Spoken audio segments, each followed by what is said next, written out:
Cüreti büyük, cüreti büyük, mehriban insanlar.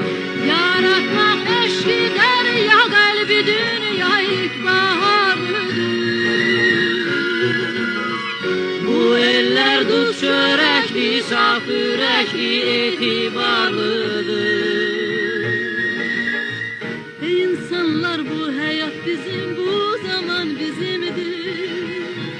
Ey insanlar, bu vüsal bizim, bu hicran bizimdir. Ey insanlar, bu torpak bizim, bu cihan bizimdir. Ey insanlar, bu dostluk bizim, bu devran bizimdir. Sevgisi deniz, arzusu temiz, mehriban aziz, gayrıkeş insanlar. Sevgisi deniz, arzusu temiz, mehriban aziz, gayrıkeş insanlar.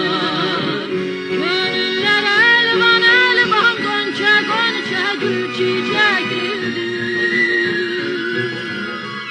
Gönüller nurlu nurlu, saf gururlu, hoş dileklidir. Ey insanlar, bu hayat bizim, bu vüsal bizimdir. Ey insanlar, bu vüsal bizim, bu hicran bizimdir. Ey insanlar, bu torpak bizim, bu cihan bizimdir. Ey insanlar, bu dostluk bizim, bu devran bizimdir.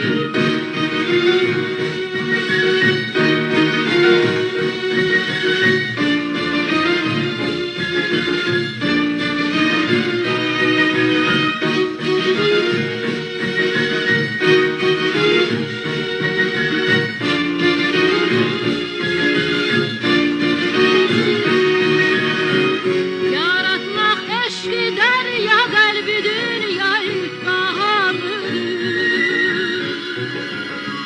Bu eller dut çörekli, saf yürekli, etibarlıdır.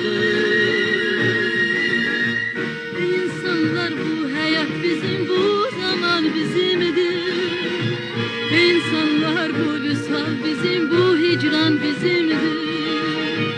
Ey insanlar, bu torpak bizim, bu cihan bizimdir. Ey insanlar, bu dostluk bizim, bu devran bizimdir. Ey insanlar, bu torpak bizim, bu cihan bizimdir. Ey insanlar, bu dostluk bizim, bu devran bizimdir.